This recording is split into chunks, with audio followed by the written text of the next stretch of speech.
జై వీరభద్ర కృష్ణ. మనం చాలామంది జగన్ గారి స్థాయి గురించి మాట్లాడతారు. ఏమన్నా జనాలతో డబ్బులు వసూలు చేసి జనాల డబ్బులు జనాలకు పంచి ఎర్ర గొర్రెలు చేసి ఆ లక్షల కోట్లు ఖర్చు పెట్టి 14 లక్షల కోట్లు అంటున్నారు. మళ్ళీ అధికారికంగా వచ్చినాక తెలుస్తుంది అన్ని డబ్బులు ఆడబెట్టినారు.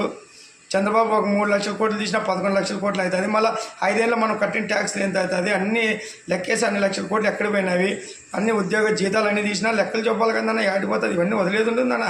ఏం ముగ్గపోయి ప్రజల్లో పోయి ఏదో చైతన్యం చేస్తా కాదు, ప్రజలు కూడా తెలుసుకోవాలా. మనం డబ్బులు తినింది ఎవరినైనా వదులుతామా?